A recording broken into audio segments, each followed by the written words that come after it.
Shalom et bénédiction, une fois de plus depuis Israël, la terre de la Bible. Pour nous, c'est un immense privilège et cela continuera de l'être, de pouvoir partager avec vous tous et chacun d'entre vous, d'ici, depuis l'endroit où le Seigneur nous a placés. Nous, comme je vous l'ai dit au cours de ces 6 jours, ce que le Seigneur nous a dit et ce qu'il a mis dans notre cœur, c'était d'amener Israël dans le salon de vos maisons. Et vraiment, nous sommes très surpris de voir dans quelles maisons nous arrivons, dans quels endroits nous arrivons. Vous-même, vous nous envoyez des témoignages, même des familles entières qui s'assoient derrière l'écran à l'heure spéciale que nous partageons et qui sont bénis par ce contenu. Je veux que vous sachiez que vous nous bénissez aussi.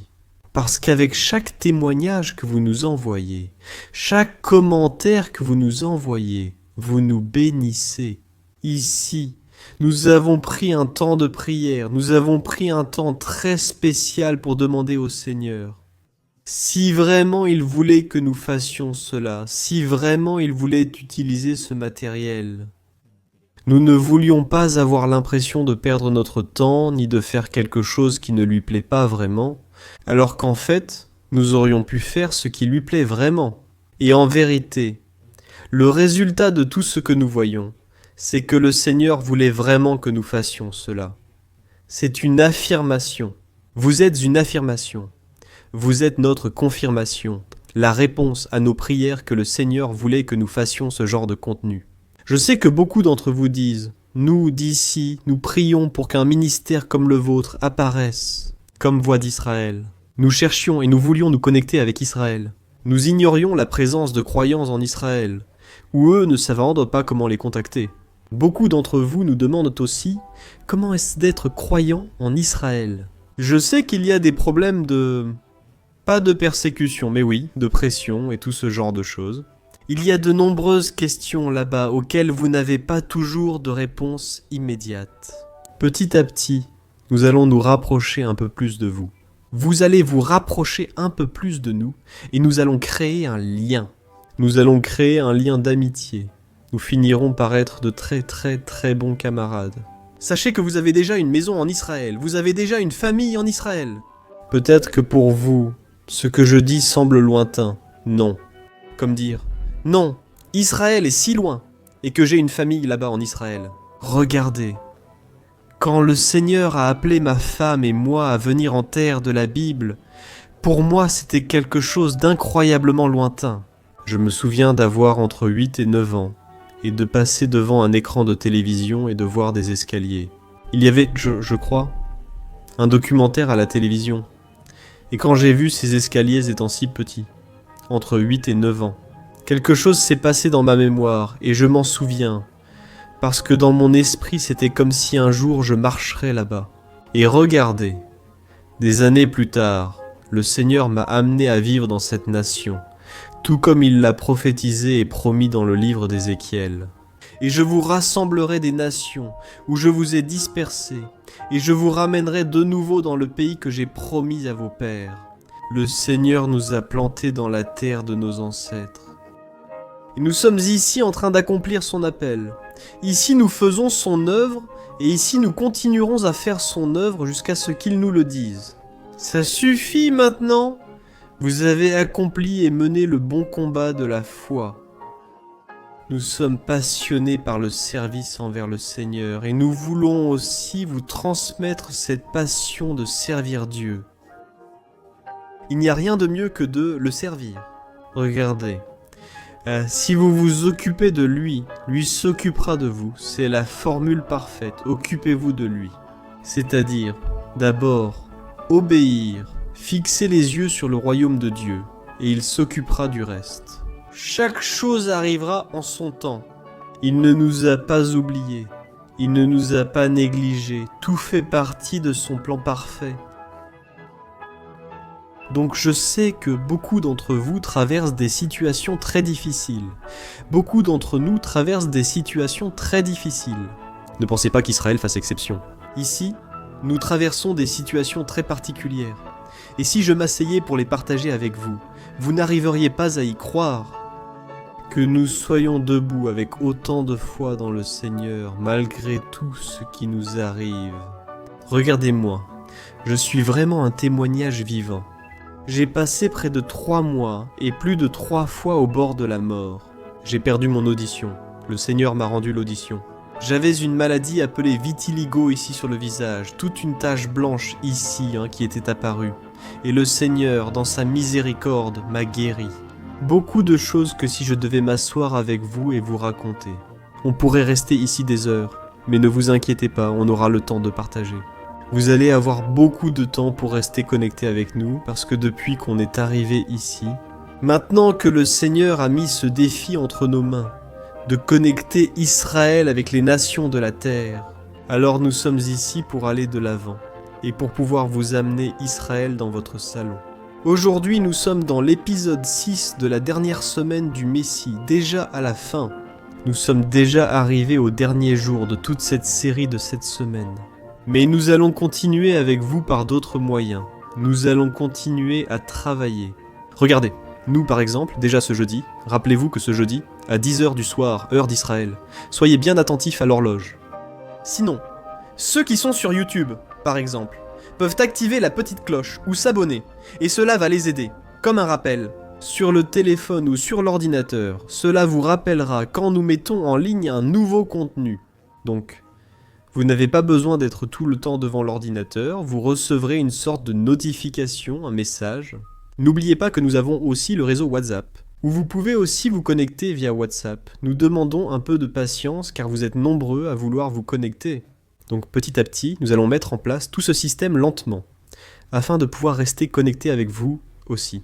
Et rappelez-vous aussi que nous avons l'académie en ligne, The Land Academy, où vous avez des ressources extrêmement exclusives, et qui va vous amener à un niveau d'interprétation beaucoup plus large que ce que beaucoup d'entre nous ont appris en années, en suivant ces cours. Je peux vous assurer que vous avancez de plusieurs années, simplement en étudiant un cours de 45 minutes. D'un autre côté, je veux aussi vous dire que chaque dimanche, nous allons publier une vidéo spéciale d'un lieu dans la terre de la Bible. Vous avez vu là-bas que nous avons sur la chaîne YouTube une vidéo sur Capharnaüm, une autre sur la ville de Jopé, une autre sur la ville de Jéricho.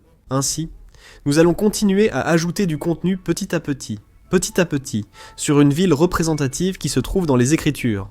Nous lirons les Écritures et continuerons d'appeler cela « Découvrons Israël, Bible en main ». Alors soyez également attentifs à ce type de contenu et partagez cette chaîne. Partagez ces vidéos. Partagez-les si elles sont une bénédiction pour vous.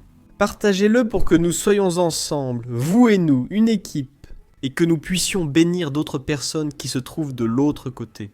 Comme nous le disons, dans la terre de la Bible, nous sommes vos pieds et vos mains. Aidez-nous aussi là-bas, afin que ce matériel puisse atteindre beaucoup plus de personnes. Et ensemble, vous et nous réussirons à créer la plus grande communauté de connexion entre Israël et les nations de la terre. Beaucoup d'entre vous m'ont aussi demandé au sujet de la Bible et nous demandent « Quelle est la Bible que vous utilisez ? Quelle est la Bible que vous utilisez ?» Regardez ceci. C'est une Bible en hébreu et en espagnol. Je vais l'ouvrir comme ça pour vous la montrer. Je l'approche de l'écran. Regardez, hébreu, espagnol. D'un côté, vous avez ici l'espagnol, et de l'autre côté, vous avez la langue hébraïque. C'est une excellente Bible. Vraiment. Elle vient d'ici. Elle se trouve dans la ville de Jérusalem. Imprimée ici à Jérusalem par les sociétés bibliques de la ville. Mais ce que nous avons fait, c'est que nous offrons ces Bibles gratuitement. En fait, nous avons ici un ministère où nous offrons gratuitement des Bibles à toutes les personnes qui acceptent le Seigneur comme leur sauveur, afin qu'elles puissent apprendre de lui. Maintenant, comme l'envoi et tout cela coûte de l'argent, et nous ne voulons pas l'offrir juste pour l'offrir, et qu'elle reste sur une étagère, nous voulons l'offrir, mais pour l'offrir, alors, vous devez être membre de l'académie. C'est la seule condition pour que nous vous l'offrions. Elle n'est pas à vendre, même si elle coûte de l'argent. Nous devons aussi les acheter, parce que tout cela, vous le savez, l'impression et tout cela coûte de l'argent. Mais nous ne la vendons pas, nous la donnons. Mais nous la donnons à tous ceux qui sont membres de l'académie. Pourquoi ? parce que nous voulons qu'ils étudient, et qu'en étudiant à l'académie, ils auront alors une interprétation beaucoup plus claire de ces écritures, parce que cela correspond à la culture de cette nation, de la nation d'Israël. Et, comme je le dis toujours, 80% des événements bibliques se sont produits à cet endroit. Maintenant, je veux surtout me concentrer sur l'épisode d'aujourd'hui. Nous aurons le temps, lors d'autres épisodes, séries ou futures rencontres. Je préfère discuter plus tard, je veux me concentrer sur l'épisode d'aujourd'hui. L'épisode d'aujourd'hui se déroule au jardin de la tombe. Qu'est-ce que le jardin de la tombe ? Nous allons le voir dans la vidéo, je ne veux pas m'avancer, parce que regardez, nous sommes arrivés là-bas pour enregistrer ce contenu, et c'est un endroit où, pour pouvoir filmer, il faut d'abord des autorisations spéciales. N'importe qui ne peut pas filmer. Si vous n'y allez pas avec un groupe touristique, alors ils vont vous donner un téléphone, et avec ce téléphone vous pouvez filmer. Mais il faut entrer avec une autorisation spéciale, et il faut donner 1 heure, un temps précis. Et nous devions vous remettre ce matériel aujourd'hui. Nous devions finir à temps pour vous remettre le matériel, mais nous n'avions pas les autorisations. Nous n'avions pas les autorisations, et on nous disait non, parce que nous étions pendant la semaine de Pâques de Pessah. Il y a beaucoup de demandes, des chaînes de télévision, et des gens viennent enregistrer. Nous n'avons pas de place pour vous. Alors nous avons dit, « Eh bien, Seigneur, si c'est vraiment ta volonté, nous sommes tranquilles, parce que c'est toi qui ouvres les portes et qui les fermes. » Alors, quand nous avons fini de prier, nous avons reçu un mail directement où ils nous approuvaient et nous donnaient un horaire excellent, un temps excellent.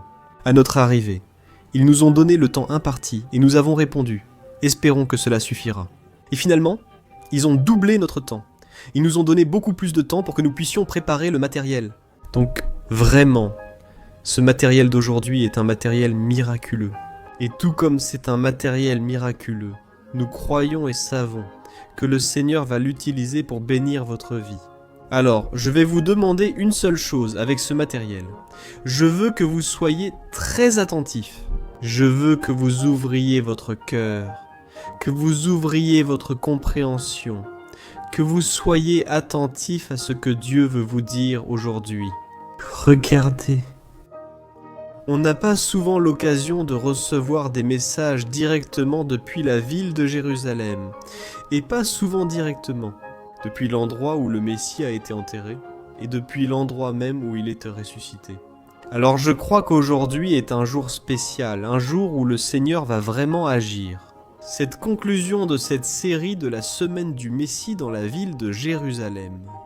Et je sais qu'aujourd'hui, il va sceller des cœurs. Alors, je ne veux pas prendre beaucoup plus de temps. C'est-à-dire, à la fin de cette vidéo, nous aurons un moment spécial d'adoration. Exactement. L'adoration se fait au même endroit, là où nous sommes, dans le même jardin. Nous serons là en train d'adorer le Seigneur et je vous invite, où que vous soyez, à faire de même. Si vous voulez vous agenouiller au moment de l'adoration, si vous pouvez vous agenouiller de l'autre côté de l'écran, agenouillez-vous. Si vous voulez lever les mains vers le Seigneur, levez vos mains vers le Seigneur. Si vous voulez chanter, chantez. Si vous voulez pleurer, pleurez. Ne vous limitez pas.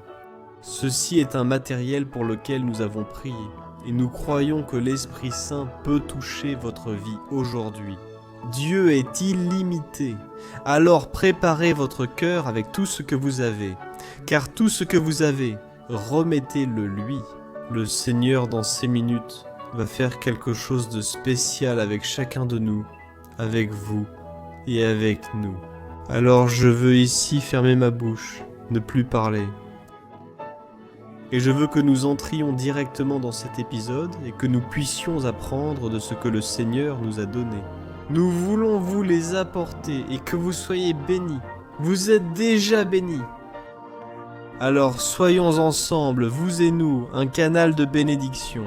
Et comme je l'ai dit auparavant, si vous vous sentez bénis par ce matériel, partagez-le. Partagez-le pour que d'autres personnes soient aussi bénies. Et nous nous retrouvons donc jeudi à 10h du soir, heure d'Israël, pour pouvoir avoir ce type de questions-réponses en webinaire, où nous allons clarifier beaucoup de doutes et de questions que vous nous avez envoyées jusqu'à aujourd'hui. Et continuez à envoyer, parce que nous allons aussi recevoir beaucoup de messages ici. et nous voulons travailler sur les messages que vous nous envoyez. Alors passons à ce matériel, et je crois que l'Esprit Saint va faire ici quelque chose de très très spécial. Alors soyez attentifs et envoyez-nous votre témoignage, envoyez-nous ce que l'Esprit Saint, ce que le Seigneur va faire avec vous. Dans les prochaines minutes, nous allons directement à l'épisode d'aujourd'hui.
Nous nous trouvons exactement maintenant dans une preuve supplémentaire des Écritures. Précisément, cet endroit, comme vous pouvez le voir, c'est quelque chose qui attire l'attention. Et qui mérite qu'on cherche sa signification. Qu'est-ce que nous avons ici devant nos yeux? Et encore une fois, je veux que la Bible nous guide. Dans ce cas, nous allons aller dans le livre de Jean, chapitre 19, verset 38. Pour comprendre le contexte, mais concrètement, nous allons nous concentrer un peu plus loin. Mais nous allons comprendre le contexte à partir du verset 38. Il est écrit ce qui suit. Après tout cela, Joseph d'Arimathie, qui était disciple de Jésus, mais en secret par crainte des Juifs, il demanda à Pilate de lui permettre d'emporter le corps de Jésus, et Pilate le lui permit. Alors il vint prendre le corps de Jésus. Nicodème aussi, venu voir Jésus de nuit auparavant. Il vint apportant un mélange de myrrhe et d'aloès d'environ 100 livres. Ils prirent donc le corps de Jésus et l'enveloppèrent avec des aromates, selon la coutume. Et faites bien attention ici, d'ensevelir parmi les Juifs. 41. Et dans le lieu où il avait été crucifié, il y avait un. Qu'est-ce qu'il dit? Un jardin. Et dans le jardin, un tombeau neuf, dans lequel personne n'avait encore été déposé. Jusqu'ici. Car pour nous, l'important, c'est de voir que les Écritures nous ont laissé la preuve que l'endroit où ils avaient enseveli Jésus, il y avait un jardin. Ce jardin, nous pouvons encore le trouver aujourd'hui. Nous pouvons remonter 2000 ans en arrière grâce à l'archéologie et découvrir ce que nous avons ici devant nous. Un vignoble. Ce vignoble date de 2000 ans. Un vignoble appartenait à une famille riche, une famille aisée, une famille influente. Et justement, avoir un vignoble dans un jardin et avoir un tombeau dans un jardin qui n'avait jamais été utilisé. C'était à une famille reconnue comme une famille très riche. La Bible nous dit que Joseph d'Arimathie était une personne riche. Et il est dit que Jésus a été placé dans une tombe qui n'avait jamais été utilisée et qui se trouvait dans un jardin. Ce vignoble, ici comme vous pouvez le voir, on y faisait le processus du jus. Et ensuite là-dessous, là où se trouve ce petit puits plus profond, on mettait ce qui restait du jus qui allait finalement être produit là, ce que l'on appelle le mou. Ici, dans ce verger, on n'a pas seulement trouvé cette vigne, mais il y a aussi une preuve supplémentaire qu'il y avait beaucoup d'eau ici. Il y avait ici de nombreux puits d'eau. Ici, tout près, derrière cette vigne, se trouve également l'un des puits d'eau les plus profonds de cet endroit. En fait, lorsque ce lieu est découvert, plus tard, vers les années 1800, la tombe ici est découverte par hasard.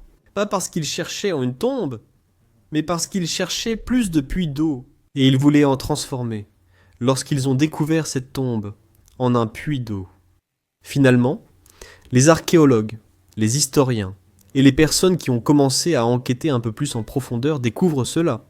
Selon les Écritures, ici se trouvent 3 éléments, ou 3 événements importants des Écritures: la crucifixion, le jardin et le tombeau. Intéressant. Accompagnez-moi, car je veux maintenant vous emmener à notre phase finale, ou à notre section finale de l'épisode d'aujourd'hui. Nous allons entrer dans le tombeau qui se trouvait dans ce jardin. Allons-y!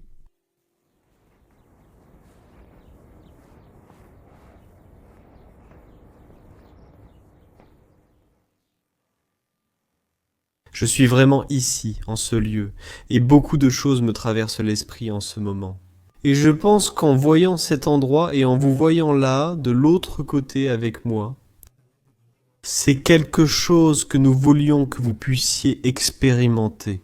Et nous voulions d'une certaine manière être vos mains, être vos yeux, être vos pieds sur la terre de la Bible. Nous espérons de tout cœur avoir réussi et avoir pu vous apporter Israël jusque dans votre salon.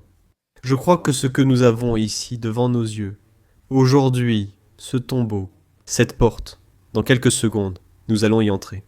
C'est l'un des témoignages qui nous montre la fidélité et le grand amour que Dieu a pour l'humanité.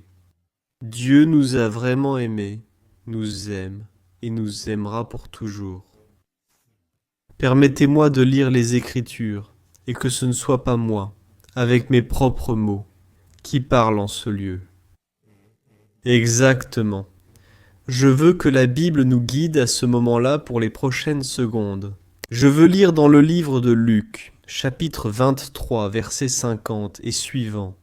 Il est écrit: Joseph d'Arimathie, un homme bon et juste de Judée, membre du conseil. Celui-ci, qui attendait aussi le royaume de Dieu et n'avait pas consenti à leurs décisions ni à leurs actes. Il alla voir Pilate et demanda le corps de Jésus. Et l'ayant descendu, il l'enveloppa dans un linceul, et il le déposa dans un tombeau taillé dans le roc, où personne n'avait encore été mis. C'était le jour de la préparation, et le sabbat allait commencer. Les femmes venues avec lui de Galilée le suivirent et virent le tombeau, et la façon dont son corps y fut déposé. Puis, elles préparèrent des aromates et des parfums, et elles se reposèrent le jour du sabbat, conformément au commandement. Mais faites attention à ce que dit ici le chapitre 24, versets 1 et suivants. Le premier jour de la semaine.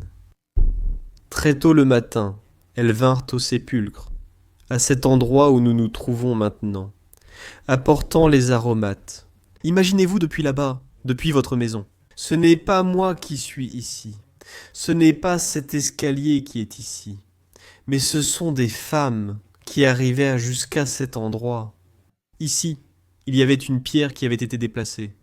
Regardez, vous pouvez voir la forme circulaire. Cette pierre avait été déplacée. Et il est dit, elles trouvèrent la pierre roulée du tombeau, et en entrant, elles sont entrées. Elles sont entrées. Elles ne trouvèrent pas le corps du Seigneur Jésus. Il arriva que, comme elles étaient perplexes à ce sujet, voici, 2 hommes en vêtements resplendissants se tinrent près d'elles. Ici, à l'intérieur, il y avait 2 hommes en vêtements resplendissants. Et comme elles eurent peur et baissèrent le visage vers la terre, ils leur dirent : « Pourquoi cherchez-vous parmi les morts celui qui est vivant ? Il n'est pas ici, mais il est ressuscité. Souvenez-vous de ce qu'il vous a dit lorsqu'il était encore en Galilée, disant : Il faut que le Fils de l'homme soit livré entre les mains des pécheurs, qu'il soit crucifié et qu'il ressuscite le 3e jour. Alors elles se souvinrent de ces paroles, et, revenant du tombeau, c'est-à-dire, elles sont sorties d'ici. Elles s'en allèrent, et rapportèrent toutes ces choses aux 11 et à tous les autres. C'étaient Marie-Madeleine et Jeanne, et Marie, mère de Jacques, et les autres femmes avec elles. Elles racontèrent ces choses aux apôtres, mais leurs paroles leur semblèrent absurdes, et ils ne les crurent pas. Mais se levantant, Pierre courut au tombeau. L'apôtre Pierre est passé par ici, marchant dans cet endroit où nous nous trouvons maintenant. Et quand il regarda à l'intérieur, c'est-à-dire, il est entré, il a regardé à l'intérieur. Je ne sais pas s'il a pu faire quelque chose comme ce que nous faisons maintenant. Il regarda à l'intérieur, vit les linges seuls, et s'en alla chez lui, s'émerveillant de ce qui était arrivé. Ici, ce sont les Écritures qui nous ont parlé du témoignage que nous avons ici devant nous. C'est quelque chose d'incroyable, pouvoir lire l'Écriture sur le lieu même des faits, et que vous puissiez être nos invités et être avec nous en ce lieu. C'est quelque chose de vraiment incroyable, je crois, Je n'ai pas de mots. Il est difficile de décrire ce que l'on ressent en étant ici. Il est difficile d'imaginer qu'il y a 2000 ans, ces femmes sont entrées ici. L'apôtre Pierre est entré ici. Le même Messie a été placé ici à l'intérieur. La pierre a été roulée. Les anges étaient ici.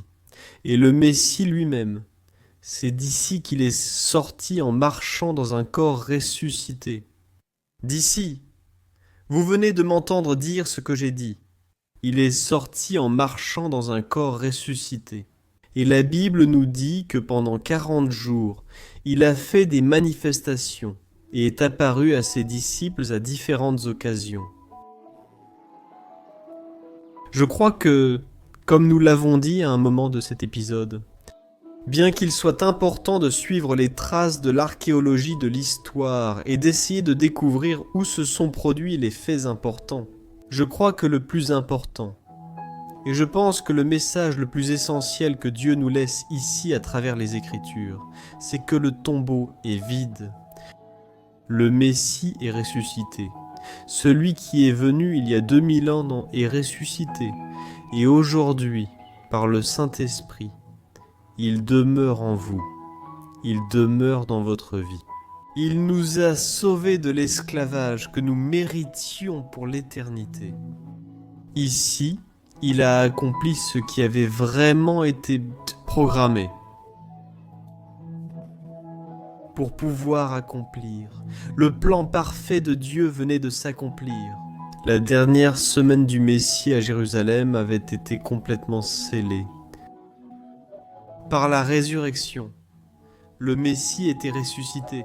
Aujourd'hui, le Messie nous offre la possibilité de nous reconnecter à nouveau avec le Père qui est aux cieux. Nous allons maintenant entrer. Je veux vous montrer comment est l'intérieur du tombeau, afin que vous puissiez avoir avec nous une image plus large.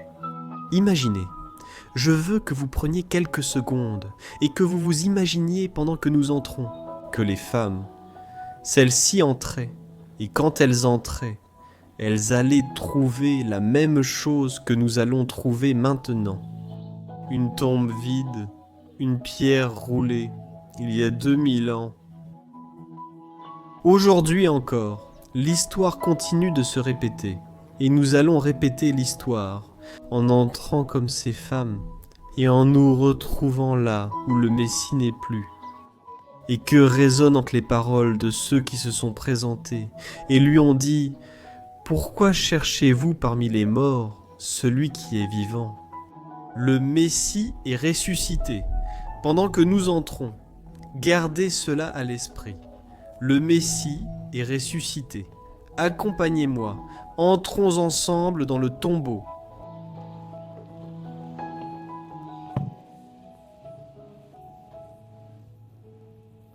Spécifiquement dans la zone où nous nous trouvons maintenant. C'était le secteur, comme nous avons pu le voir. L'endroit où la famille accomplissait le rituel des lamentations, où ils se lamentaient de la perte de l'être cher. De l'autre côté, il y avait 3 sépulcres ou 3 endroits où l'on déposait le corps, où l'on pouvait laisser reposer le corps. Et ce type de tombe était utilisé uniquement pour des gens qui avaient de l'argent, ou cette tombe précisément appartenait à des personnes qui étaient riches. Comme vous pouvez le voir sur l'image, nous avons de ce côté, ici, exactement ce qu'était un endroit où l'on pouvait placer un corps. Ici, devant nous, il y a un deuxième espace, et ici, un troisième endroit. Maintenant, il est possible que nous ne sachions pas exactement où le corps de Jésus a été déposé, mais on pense que c'était à cet endroit. Parce que lorsque l'on ouvre la porte, on peut alors voir que le corps était là. Il faut se forcer à entrer pour pouvoir voir celle qui se trouve de ce côté. Alors il dit que lorsqu'il s'approchait et s'avançait, il pouvait déjà voir que le corps ne s'y trouvait pas. Donc il y a des gens qui croient, des historiens, des archéologues, qui pensent que Neil Arctor compte que c'est exactement ici que le corps du Messie a été déposé. Maintenant, imaginez-vous, évidemment, qu'ici c'était un espace où il y avait une couverture. Ce n'était pas aussi ouvert que nous le voyons aujourd'hui, ouvert comme c'est le cas actuellement. Comme vous le voyez, il y a aussi ici une identification aujourd'hui peinte. Mais derrière cette peinture se trouve l'original de l'époque ancienne. Ce qui nous montre que, déjà à l'époque, ils utilisaient cet endroit comme un lieu d'adoration ou un endroit qu'ils avaient non signalé. Qu'ici, il s'était produit un événement très représentatif. Et, en définitive, beaucoup affirment que c'est ici que se trouve le véritable lieu de la mort, ou plutôt la sépulture du Messie, de Jésus, de Yeshua. Comme vous pouvez le constater, le tombeau est vide, le corps n'est pas ici. Même si nous regardons tout autour de nous, nous ne trouverons absolument rien. Et la question est, pourquoi ne pouvons-nous absolument rien trouver ? La réponse est parce qu'il est ressuscité. Rappelez-vous qu'avec le Messie, il est dit que quelqu'un de bien plus grand allait venir. Le Messie devrait être bien plus grand que le chef du peuple juif, que Moïse. Jusqu'à aujourd'hui, il n'y a pas de sépulture pour Moïse. On ne peut aller nulle part et dire « Ici, Moïse a été enterré ». Il en va de même pour Jésus. On ne peut pas dire « Ici, il a été enterré ». Parce qu'en réalité, il est ressuscité. Le Messie est ressuscité. Alors, parmi les 2 lieux que nous avons visités pendant ces épisodes, pendant la semaine du Messie, nous avons un grand pourcentage d'affirmations que le véritable endroit où le corps du Messie a été déposé est celui dans lequel nous nous trouvons. Maintenant, conformément à tout ce que nous avons vu dans les Écritures, qui peuvent nous montrer, déterminer et apporter des preuves beaucoup plus convaincantes qu'il a été enterré dans un jardin, dans une tombe qui n'avait jamais été utilisée. Imaginez que nous nous trouvons maintenant à l'endroit où se trouvait la salle de la lamentation, ici, exactement là où se trouve la chambre. Là-bas, derrière, se trouvent les tombes. Derrière ces grilles se trouvent les tombes où les corps étaient déposés. Et le Messie, évidemment, cela n'existait pas il y a 2000 ans. Ces grilles n'étaient pas là il y a 2000 ans. Le Messie s'est simplement levé. Il a marché dans cet endroit qui se trouve ici. Il est passé par cette porte et il est sorti. Qu'en dites-vous si nous faisons exactement le même chemin que lui? Je vais garder le silence, et nous allons simplement laisser le Saint-Esprit nous parler à chacun au moment où nous allons sortir avec lui. Parce que je crois qu'ici c'est un moment très très très spécial, parce que pour nous, c'est pouvoir revivre l'expérience avec lui, de sortir en marchant de la mort à la vie. Le Messie est ressuscité, le Messie se lève dans ce lieu, et il sort en marchant par cet endroit. Je vais me mettre en silence et que le Saint-Esprit nous parle.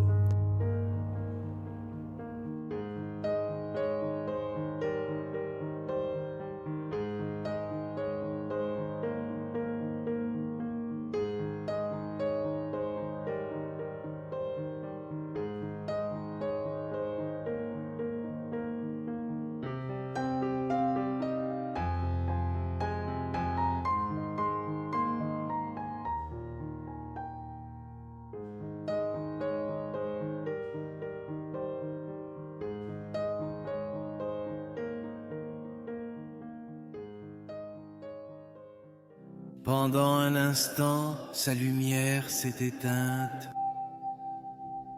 Quand la mort a crié victoire, le roi de l'amour avait donné sa vie. Ce fut le jour le plus sombre de l'histoire. Sur une croix faite pour les pécheurs, son sang a coulé pour chaque malédiction. Son dernier souffle a tout accompli. Ce n'était pas la fin à laquelle nous aurions pu nous attendre. La terre a commencé à trembler. Le voile s'est déchiré. Quel sacrifice a été fait tandis que les cieux rugissaient. Quel sacrifice a été fait tandis que les cieux rugissaient.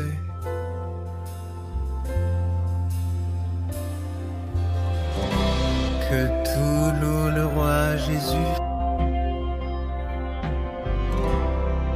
le sauveur des cieux et de la terre. Que tous louent le roi Jésus, le sauveur des cieux et de la terre.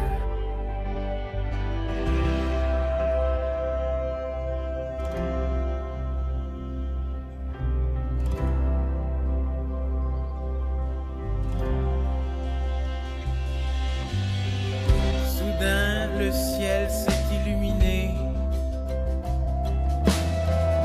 avec un éclair de sa lumière. Quand tout était perdu, il a traversé l'éternité. Le roi de la vie était en mouvement. Dans une tombe sombre et froide, notre Seigneur a été déposé. Dans une tombe sombre et froide, notre Seigneur a été déposé. Il a donné le souffle de vie. Et tout a changé pour toujours.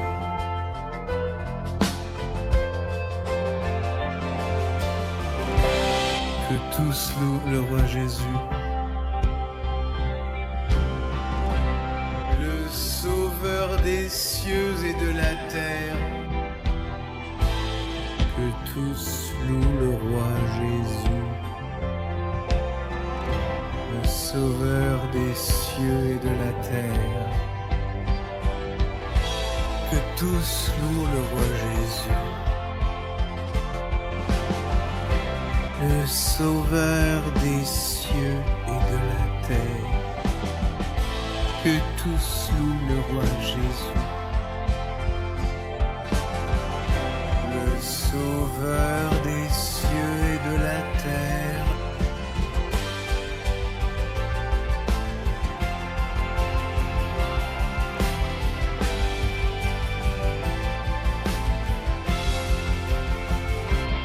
Chaque genou fléchira devant le roi des rois. Chaque langue confessera qu'il est le Seigneur. Élève ta voix et joins-toi au chant du ciel.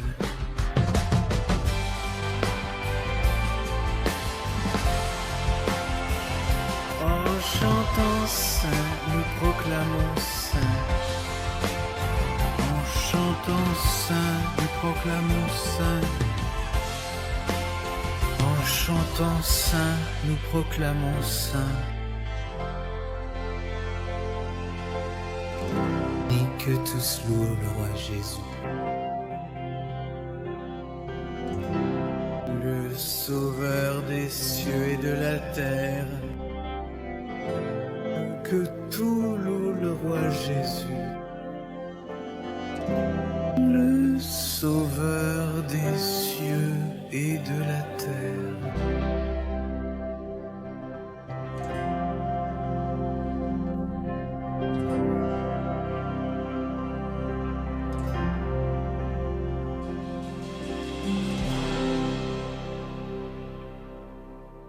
Nous sommes maintenant à l'extérieur de la zone où nous avons visité le jardin de la tombe. Et en vérité, il y a encore beaucoup de choses ici qui restent dans l'esprit, beaucoup de pensées. Mais je pense que l'une des choses les plus importantes que nous pouvons retenir de tout ce que nous avons vu aujourd'hui, c'est l'importance du fait qu'il est ressuscité. Bien que le lieu soit important, essayez de visiter, essayez de voir ce que nous avons trouvé là-bas. Mais le plus important, c'est de comprendre et d'être fermement convaincu qu'il est ressuscité. Alors, d'ici, je tiens à remercier chacun d'entre vous qui nous ont accompagnés pendant ces jours dans cette série sur la dernière semaine du Messie à Jérusalem. Pour nous, encore une fois, comme je vous le dis toujours, cela a été un privilège et un honneur. Un grand merci de nous avoir accompagnés. Et nous nous reverrons un peu plus tard avec une nouvelle série sur laquelle nous allons travailler. Depuis Israël, la terre de la Bible, je vous salue tous sans attendre. Shalom Ouvrakot. Depuis Israël, la terre de la Bible.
Que tous louent le roi Jésus, le sauveur des cieux et de la terre.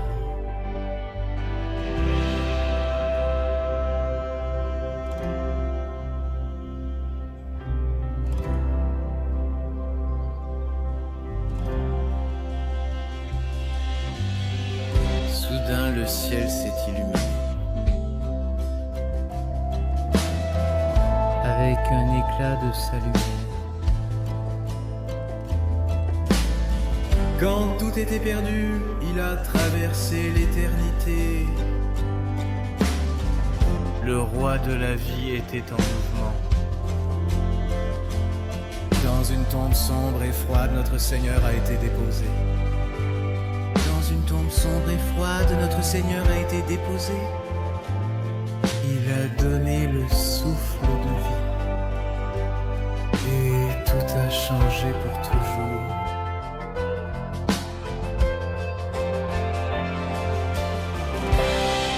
Que tous louent le roi Jésus,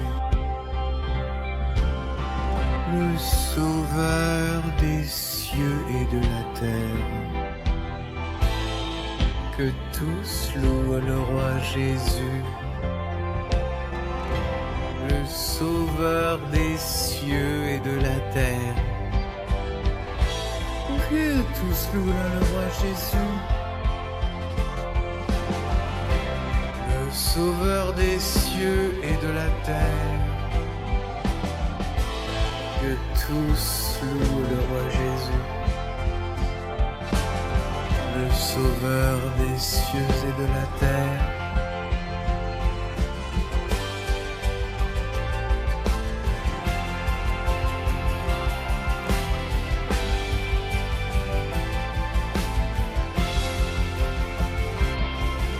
Chaque genou fléchira devant le roi des rois.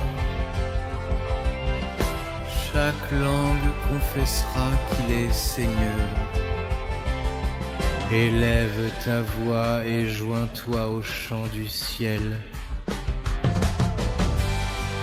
En chantant saint, nous proclamons saint.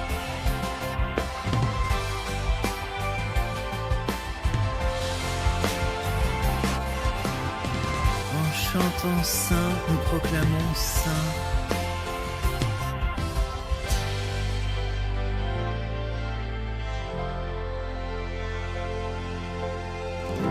Que tout le monde loue le roi Jésus,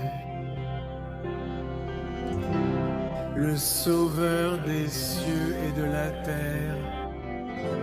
Que tout le monde loue le roi Jésus,